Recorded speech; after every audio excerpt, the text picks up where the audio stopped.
Welcome to the Private Practice with Soul podcast. My name is Dr. Brooklyn Storme, and I help private practice owners align their business back with their soul's calling, with their big vision and with their soul's purpose. Unlike other private practice coaches, I've traveled the world in search of spiritual resources, spiritual tools, education and information so that you can have the transformation that your soul desires and needs so that you can up-level your business. How much fun is this? I love it so much. Guys, if you're not already a member of the Private Practice Monthly Mentorship Group, please check out the show notes. I would love for you to be there. In the meantime, thank you so much for pushing play today. Let's begin. Hello and welcome to another episode of the Private Practice with Soul podcast. I am super duper pleased that you're here today because I want to talk with you about what it means to protect your energy in private practice. I think this comes up a lot with some of the people that I'm working with in my groups, in my one-to-one, in my VIP, because as a lot of you are at different stages of your private practice journey, I know even those of you who are in that more director-based role or private practice owner-based role are still doing some of the client work. And so when you're doing that face-to-face or telehealth direct client work and trying to work on the practice as well, it can really affect your energy. And I think it's really important that perhaps we I have an episode today around what it means to protect your energy and how you can do that. So I want to give you some practical tools and techniques and tips that you'll be able to take away and start implementing. What I'd like you to do is, listen to your favorite one or two and really give it a good go for the next 2 weeks, the next 14 days, and get back to me and let me know about the transformation that you experienced as a result of using the tool or the technique that you decided on. Because this is a transformational podcast, so I want to make sure that you're having transformations. Okay, so first thing to, understand is that, you are an energetic container, okay? And so what that means is everything that's going on inside you, your thoughts, your feelings, your emotions, your beliefs, your mindset, all that kind of four-dimensional stuff. It's not physical out here in, 3Ds, anything that's physical, 4Ds, all that invisible stuff. Anything that's happening there in that sort of 4D world is affecting your capacity to hold space for yourself, to hold space for your clients while you're doing the direct therapeutic work, and also hold space for yourself in the role of private practice owner, clinician, director, right? And so there's a universal law, as you know, it's called the law of vacuum. So the law of vacuum simply states, and I'm going to really say it very simply, but it's more complicated than this.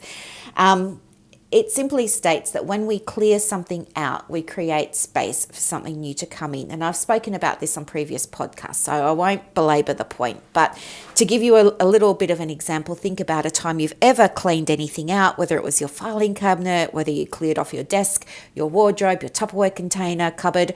Sooner or later, that space got filled again with new stuff. This is what we mean by ourselves as containers of energy. And, wherever you go, you take yourself with you, right?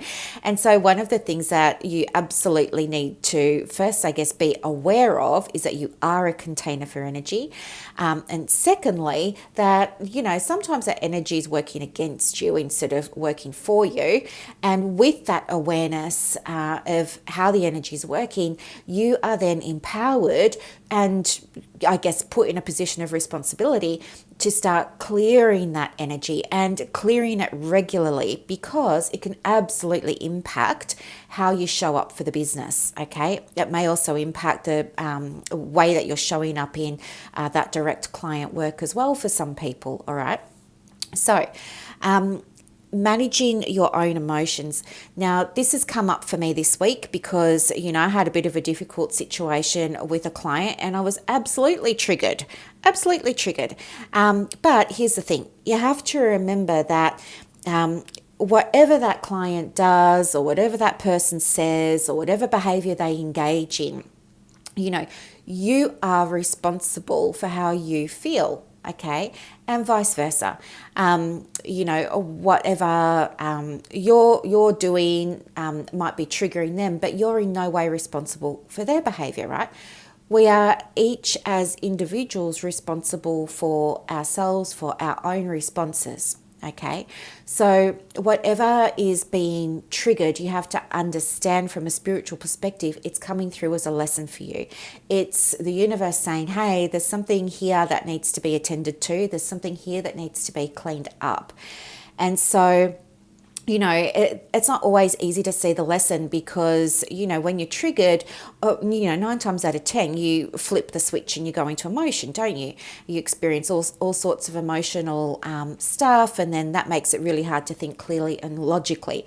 So what you can do when that happens is you can simply do, you know, some grounding exercises.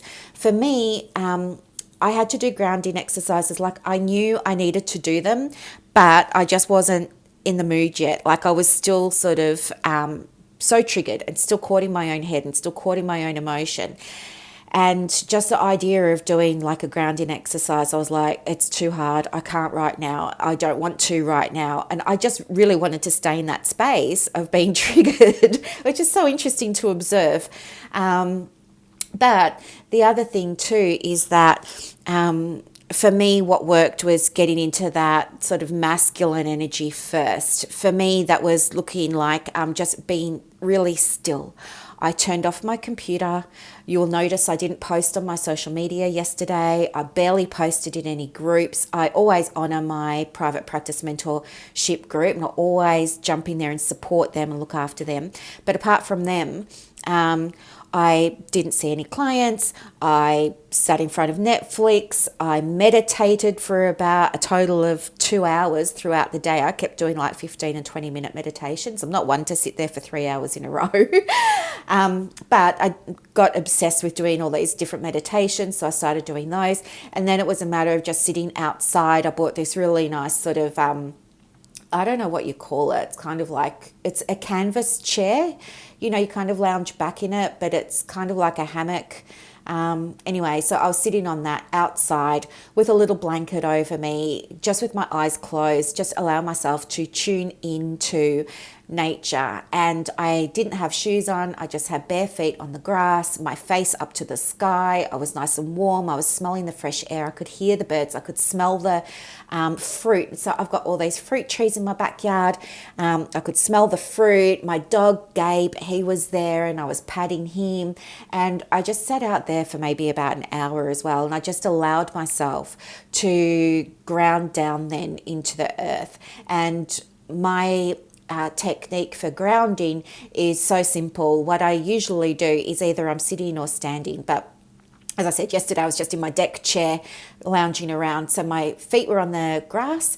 And then what I imagined was, you know, kind of like tree roots. So I just imagined that there were tree roots coming from my feet, and they were just these beautiful tree roots that were just sort of penetrating the earth. So they were going down through my garden, and then they were going down through the next layer of soil and dirt and clay and all that sort of stuff, all that good stuff. And they're just getting nourished the whole time as they're going down, down, down, down, down. And then I just imagined these roots connected to my body, just going down, down, down, down, down into the earth to where there was this great big ball of loving light and loving energy. And for me, that's usually a pink light. So the color pink is often associated with love and kindness and compassion. Some people use white light because white light is more for, say, purity, for clarity, for clear thinking, for logic. Some people can use a mauve or a purple light, which is more around intuition, third eye awareness, receiving downloads from spirit or source or the universe, whatever. So you choose a color that's going to resonate with you, but I wanted that. And then what I did was I just imagined like the roots of my, body as a tree were kind of like you know how roots absorb the water and the nutrients from the soil? So I was imagining that my roots were absorbing the light, and they were bringing that light all the way back up, all the way back up, all the way back up through my feet, through my lower legs, through my tailbone, through my belly, through my chest, through my arms, through my neck and my head, and right up to the top again.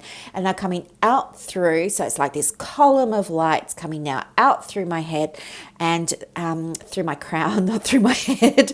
It's coming up through my crown, and it's going right up to the sky.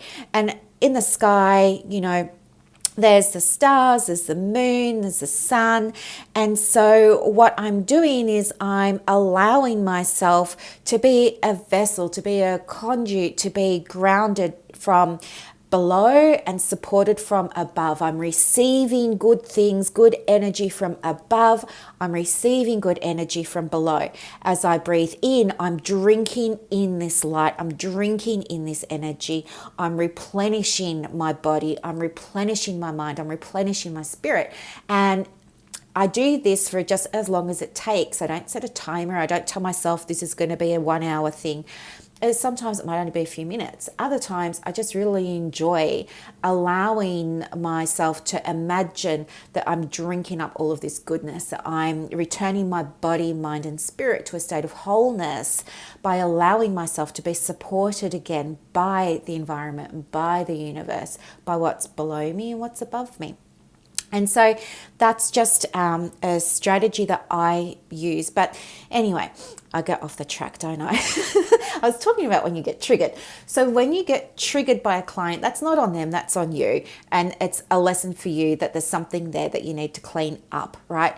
And cleaning up stuff means that there's a bit of a mess there. Just like when you knock something over or you spill something, it's a mess and you need to mop it up, right? It's the same with what's going on with us internally. It's something's being knocked over or spilled, we need to clean it up.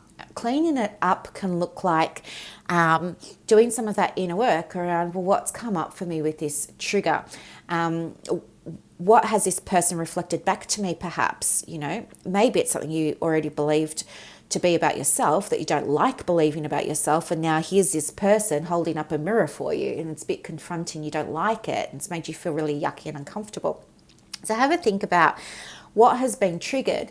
And there are lots of ways that you can process a trigger. So you could do all sorts of things. For me, it's really around journaling. And I don't just brain dump journal. For me, I like to have a journal prompt. So I'll ask myself, what is it that has been triggered? How do I feel about this? How do I feel about myself? Where does this belief come from? Is this a belief that belongs to me? What would I rather choose to believe? So I'll ask myself these sorts of things in my journal and I'll write them out. But you could also do something like a loving kindness meditation. So loving kindness meditations are a form of mindfulness and they come from Buddhism, as you already know. But they're also called a metta meditation, and you can jump on YouTube and you can have a look at some metta meditations there. They've got some really beautiful ones that go for like 10 minutes, ones that go for half an hour.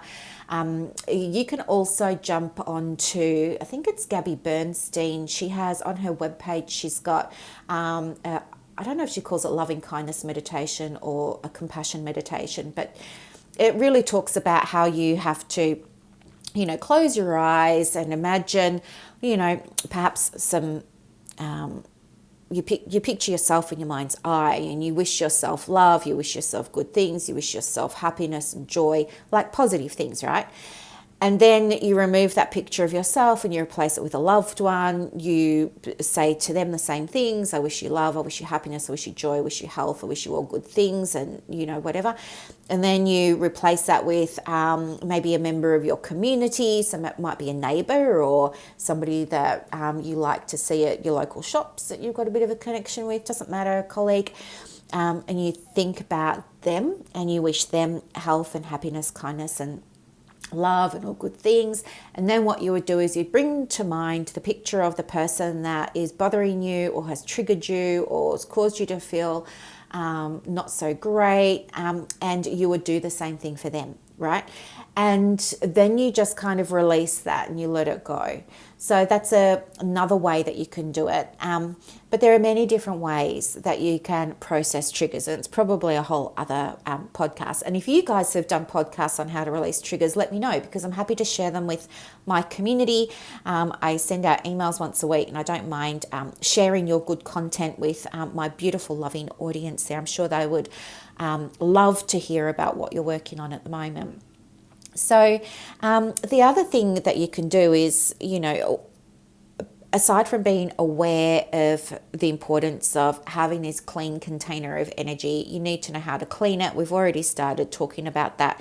But you also need to know how to protect it. So before you go into a meeting, before you make a phone call, before you check your email or work with a client, it can be really helpful to think about perhaps shielding yourself, shielding your energy. And I do this in different ways on different days. I'm not really good with routine because I'm more driven by my feminine. So I'm not so great with structure and schedules. I do write to-do lists every day, but I get easily distracted. So I don't like doing the same thing all the time. So for me, my spiritual practice is choosing from a collection of spiritual tools that I use. So one of the things that I do to protect myself energy-wise is I will imagine one day that I am surrounded myself in a bubble of light. Maybe it's white, purple, pink, maybe it's green if I'm needing to feel grounded. If I'm having an awareness that perhaps I'm not so grounded, like I'm feeling a bit flighty, I'm quite distracted or something like that, then I'll surround myself in a green light, because green is the color for grounding, it's the color for rhythm and cycle, it's the color for connecting again with nature and all of that sort of stuff. So I will just settle my breath. I don't do long, big, deep, drawn out breaths or count for 8 or anything like that. What I do is I just calm myself down and I'll close my eyes and I'll just allow myself to imagine I'm covered by this pink bubble or green bubble, whatever. And, I will say to myself some kind of loving mantra, like I'm protected in this bubble, my energy is protected in this bubble, and this is how I am going to allow myself to show up the best way that I can for my clients today, right? And then throughout the day, what I'm going to do is check in with my bubble and make sure that the bubble is still intact, because what I really want is to allow energies to come into the bubble that are matching my vibration or matching my frequency, or they are higher, all right? I do not want to be letting energy into my bubble that's a lower vibration, that's a lower frequency. That's what the protection bit is about. I want that energy to sort of bounce off the bubble so it doesn't intermingle with my energy, because that's going to affect how I show up in my work with you guys, with my podcast, with my blog, with clients that I work with my group, all that sort of stuff. So that's one way that you can sort of protect yourself. Somebody else that I know, she's not a bubble person. What she does is she imagines that she's wearing a piece of clothing, like a coat or something like that, but it will be the same sort of process. She'll think about the coat being a certain color. Something else I do if I'm not in the mood to imagine like the bubble of light is I have a collection of crystals on a selenite stick. I think they're called selenite wands. But I've got maybe it's about 16 or 18 inch selenite stick on my desk, and upon that I've got pieces of garnet, clear quartz, rose quartz, citrine, amethyst, calcite, what else have I got? Veracruz, amethyst, all those sorts of things. And so what I'll do is I'll see if I feel drawn to one of those crystals, and quite often it might be something like, my hematite egg or my amethyst egg. I'll pick that up and I'll just hold it, and I'll allow myself to anchor into the energy of that egg. And I kind of program the egg, like, how sometimes when you're working with a client and you're teaching them about a grounding technique or a pairing technique, it's kind of the same. I'm pairing the feeling of protection with a particular crystal for that day. And then what I'll do is, while I'm on a call with a client, 9 times out of 10, I'm holding on to a crystal. Now, they can't see that because they can't see both of my hands, but I usually have a crystal in one of my hands. Maybe I'm writing notes with the other. If I'm not holding onto the crystal, it's on me or near me, or it's near my computer. So crystal work helps me a lot as well. So think about what's going to work really, really well for you. Something else that you could try is also, diffusing oils. So if you want to hear how I do it, well, I'm going to tell you how I do it. Okay, so on my desk now, I have peppermint oil. So for me, peppermint oil is really invigorating. It's refreshing. It wakes me up. It puts me in a good mood. It keeps me alert and bright. Okay. I love peppermint oil for that. So one of the things that I'll do is I will diffuse peppermint oil, and I will anchor into that. And what I'll do is I'll inhale the vapor from the diffuser, and I will imagine that, as this beautiful scent is coming into my body, I'm breathing in protection, I'm breathing in clarity, I'm breathing in safety, I'm breathing in protection, right? And that's something that you can do. And then you can exhale unwanted energy, or you can exhale stuff you need to clean or that's coming out, right? So that's something else that you can try. I think one of the biggest mistakes that we make as private practice directors and owners, and even as clinicians, is, we can rely on our own energy to bring to meetings, sessions, work that we're doing, right? I think a lot of us it's not even a conscious thing. We rely on our own energy. And that's a problem, because if you don't know how to replenish your own energy through your senses, then you're going to find yourself depleted. I mean, how many times do you get to 2 o'clock in the afternoon or 3 o'clock in the afternoon, you're feeling physically exhausted and mentally exhausted, right? That's because you don't know, or you haven't learnt yet, how to keep a steady flow of energy through your 5 senses. What I want you to understand, though, is that by relying on your own personal energy to get you through a day, you're setting yourself up for a really difficult time.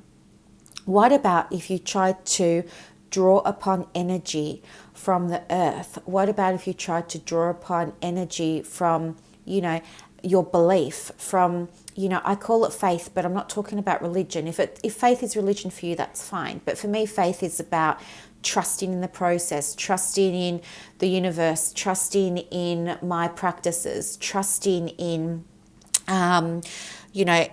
me being exactly where I need to be at exactly the right time, because I'm always being divinely guided, like I'm always on the right path. There are no mistakes. There's only, the result you want or the lesson that you need.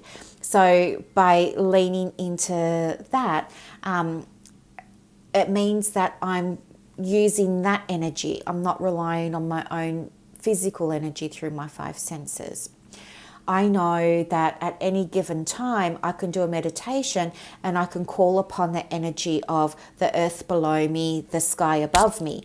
I know I can go outside anytime I want to and stand in the garden and breathe in the fresh air and stand in the rain, or look at the sun, or feel the earth below me, and I can be energized by that. Lean into other things for your energy. Even do that as an experiment for 14 days and see what it's like, because I bet it makes a difference. And this is what I mean by you're learning how to use these tools now to... Sorry if you can hear yelping, it's just my dog. He's in REM. He's beside me having a sleep. He's just in REM. It's distracted me. I just forgot what I was talking about. Sorry, guys. Okay. I think I was talking about leaning into other sources of energy. this is what expansion is. When we're talking about expansion, when we're talking about ascension, you hear people in spiritual communities talking about these two concepts. Expansion is really around raising your awareness, developing your awareness, opening your mind, learning new things, saying, oh, I had no idea about this. Really? Oh my gosh, this is new to me. That's expansion. Ascension is when you're able to take that new awareness and start implementing what you're learning. That helps you then ascend emotionally, ascend with your level of consciousness, ascend with your awareness, and it puts you in a different state of being in the business, right? It's kind of like giving you more depth to what you can bring to the practice, because you have this deeper knowledge about yourself and about what's going on energetically for the business. Okay, so as I said, maybe just for an experiment, try leaning into your faith, try leaning into drawing energy from the ground below you, the sky above you, from a meditation, from something else, and just see what happens. Okay, nothing bad is going to happen. But what if you were able to learn and understand and experience what it's like to draw energy from other sources? Okay. Anyway, I told you this was a good podcast, a good podcast episode. All right, some other things that you can do to sort of protect and maintain your energies, of course, set loving boundaries. Stop being so agreeable, okay? You don't have to be agreeable. No one's expecting you to say yes for everything. You want to be a beautiful role model for your clients in terms of setting boundaries, so you have to set boundaries with them and honor them. Understand that when you do that, they're learning, they're growing, they're having an experience of expansion, but it's also good for you because it's a way that you get to protect your energy. And you might say a little mantra to yourself, like every time you do it, if you get nervous about implementing a loving boundary, you might say a little mantra to yourself like, every day setting a loving boundary gets easier for me, or setting a loving boundary is my way of honoring my client, for example, as well as myself. When I honor my boundaries, I can be better with the work that I'm doing, or I can show up better with the work that I'm doing. The other thing to do is maybe create for yourself, an affirmation around compassion, something like their energy is not my energy. Something simple like that helps you create that sort of delineation between what's theirs, what's yours, rather than you just absorbing everything. It puts you into that state of conscious awareness. You might say something like, I see yours in your mind. Don't say it out loud to them, but you might say something to yourself like, I see their soul, or I see your soul, and I send it unconditional love. Something like that might work for you. And the other thing too is to really just focus on responding over reacting. So a simple mantra that you might want to use is something along the lines of, I will pause before responding, so that when I do, I can do so mindfully. Something like that. You might say, I will pause before responding so that I can respond mindfully to the situation at hand or the situation before me. Something like that, okay?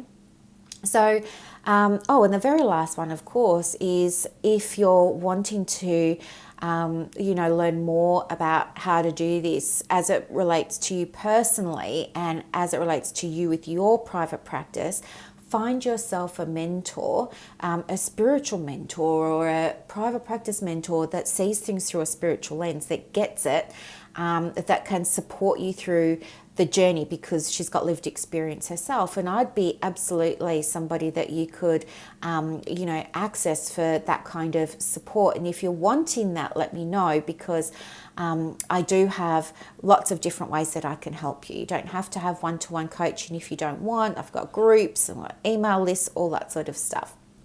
So they're my tips around how you can protect your energy for your private practice. And I hope that you really love this episode. But as I said, shoot me an email. I'll drop my email address in the comments and let me know perhaps what your biggest takeaway was or how you protect your energy. Let's get a conversation going around this. I'm so interested to hear about the beautiful and important work that you're doing too.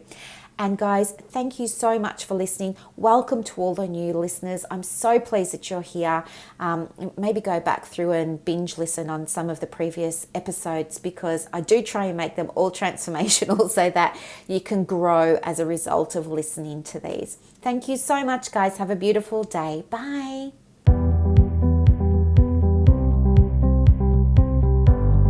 Thank you so much for listening to this episode of the Private Practice with Soul podcast today.